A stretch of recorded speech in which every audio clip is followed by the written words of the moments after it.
Nietzsche's master-slave morality, a critique of morals. Friedrich Nietzsche, one of the most influential philosophers in history, was known for his bold and often controversial ideas. Among his many contributions, one of his most thought-provoking concepts is the distinction between master morality and slave morality. This concept offers a critique of traditional moral values and explores how they have shaped human behavior and society. Let us dive into this fascinating idea in simple terms and understand what Nietzsche was trying to say. Nietzsche believed that morality, or the idea of right and wrong, did not come from some universal or divine truth. Instead, he argued that morality was created by people and is deeply tied to their social positions and experiences. He identified two main types of morality: master morality and slave morality. Each reflects a different way of looking at the world and deciding what is good or bad. Master morality is the morality of the strong, the powerful, and the independent. It comes from a sense of self-confidence and self-worth. Nietzsche described master morality as being based on the idea of good and bad. For the masters, or the strong individuals, good means everything that shows strength, power, and vitality. It includes qualities like courage, ambition, and creativity. On the other hand, bad does not mean evil or wicked. It simply refers to things that are weak, unimportant, or lacking in power. To understand this, imagine a leader who has built something great through their own efforts, like an artist creating a masterpiece or an entrepreneur founding a successful business. For Nietzsche, this person embodies master morality because they define their own values based on their strengths and achievements. They do not feel the need to follow rules made by others or to conform to societal norms. Instead, they are free spirits who create their own path. Slave morality, on the other hand, is the morality of the weak and oppressed. Nietzsche believed that it arose as a reaction to the power of the masters. Instead of celebrating strength and independence, slave morality values qualities like humility, kindness, and obedience. It is based on the idea of good and evil. For the slaves, or the weak individuals, good means things like being meek, helpful, and selfless.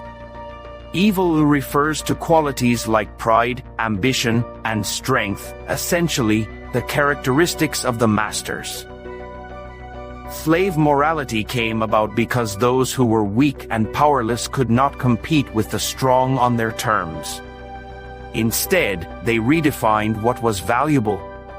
They turned their weakness into a kind of moral superiority and claimed that being humble and submissive was morally better than being strong and independent. This process is what Nietzsche called the revaluation of values.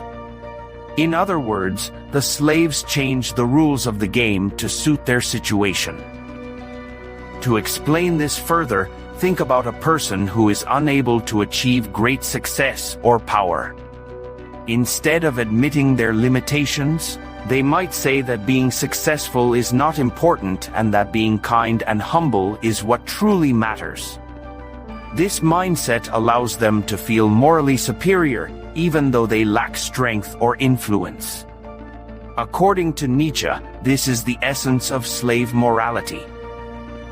Nietzsche did not necessarily say that one type of morality is better than the other.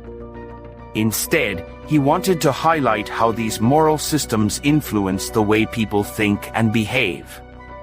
He believed that over time, slave morality became the dominant moral system in society, largely because of the influence of religion.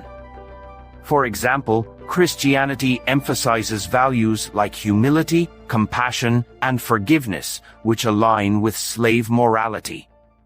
Nietzsche argued that this shift led to the suppression of human potential and creativity, as people were encouraged to conform and follow the rules instead of pursuing their own greatness. One of Nietzsche's key criticisms of slave morality is that it is based on resentment. Resentment, or deep-seated bitterness, arises when people cannot achieve what they desire and instead blame others for their situation. In slave morality, this resentment is directed toward the masters and their qualities of strength and power. Instead of aspiring to be strong themselves, the weak condemn strength as evil and elevate their own weaknesses as virtuous. Nietzsche saw this as a form of self-deception that prevents people from reaching their full potential. On the other hand, Nietzsche admired the creativity and self-assertion found in master morality. He believed that people who embody master morality are not afraid to embrace their individuality and take risks to achieve greatness. They do not waste time resenting others or trying to fit into societal expectations. Instead, they focus on creating their own values and living authentically. At the same time, Nietzsche acknowledged that master morality has its own flaws. It can lead to arrogance and a lack of empathy for others. However, he argued that this is a price worth paying for the freedom and creativity that come with it. Nietzsche's ultimate goal was not to promote one type of morality over the other, but to encourage people to think critically about the moral values they follow and where those values come from. Nietzsche's distinction between master morality and slave morality challenges us to reflect on our own lives.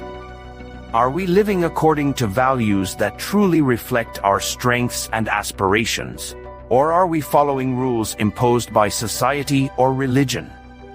Are we embracing our individuality, or are we letting resentment and conformity hold us back?